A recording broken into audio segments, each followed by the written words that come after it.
Okay, imagine a recipe that just completely breaks all the rules of baking. I'm talking about bread made completely from chickpeas. That's right, high protein, gluten-free, and with absolutely zero flour or yeast. Today, we're digging into the science of how this actually works, and maybe more importantly, if it's any good. It sounds almost impossible, doesn't it? I mean, can you really just take a handful of chickpeas and magically turn them into a fluffy, golden brown loaf of bread? Well, that's the big question we're going to tackle. This is less like baking and more like a really cool science experiment. So here's our game plan. We'll start with this wild claim itself, then we'll check out the super simple blender bakery method. After that, we'll see the transformation from a weird paste into an actual loaf, get into a totally honest taste test, and then we'll finish up with some key tips on how to make it even better. All right, let's jump right into our first section, the bold bread claim. The promise here feels a little bit like magic. It's for anyone who's ever wanted a healthier, easier way to make a food we all love. But yeah, it definitely comes with a huge dose of skepticism. And honestly, that skepticism is perfectly captured right here. This quote from the person who came up with the recipe really sets the stage. There's this feeling of total disbelief, like you're about to see some kind of kitchen myth get busted right in front of you. And it's that surprise that makes this whole thing so much fun. So let's get to part 2, the blender bakery.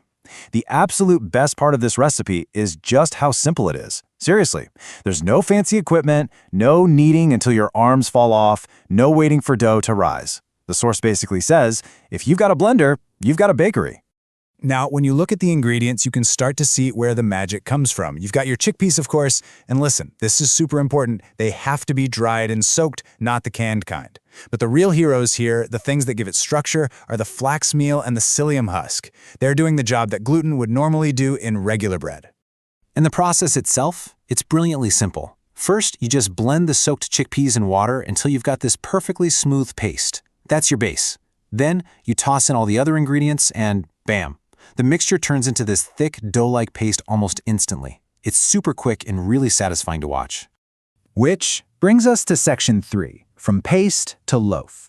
This is the moment of truth, where we find out if that kind of strange, thick paste can actually become something that looks and feels like a real loaf of bread.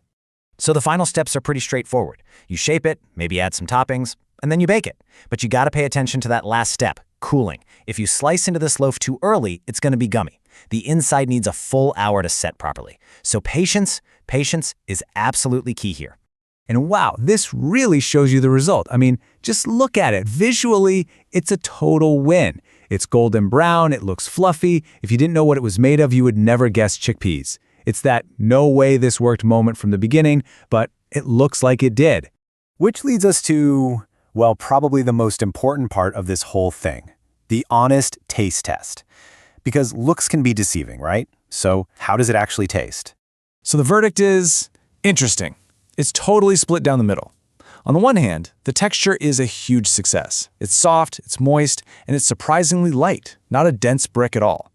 But on the other hand, the taste is where it kind of falls short. It's pretty bland, and there's a very noticeable chickpea flavor that, let's be honest, is not what you expect from bread.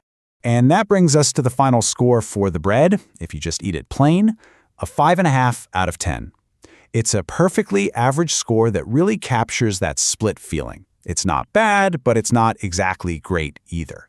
And this quote right here, this really gets to the heart of it. That 5.5 score isn't a judgment on the food itself, so much as it is on how it stacks up against traditional bread.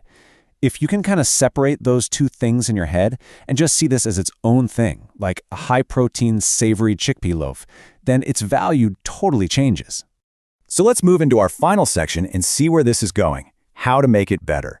Because that 5.5 rating is really just a starting point.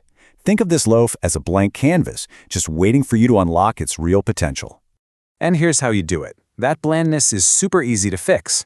Want a savory loaf? Add garlic powder, maybe some other spices. To deal with the chickpea taste, just toast it and pile on some strong toppings. The source mentioned that putting vegan butter and cinnamon sugar on it or using it for a sandwich would really drive that rating up. And that's where this bread really shines, as a fantastic vehicle for other flavors. So we're going to end on this question. This chickpea bread isn't just a recipe. It's a perfect example of how we can innovate in the kitchen. It really challenges our idea of what bread can even be. So, what other foods that we eat every day could be completely reinvented with just a few simple, unexpected ingredients? It really makes you wonder what else is out there just waiting to be discovered.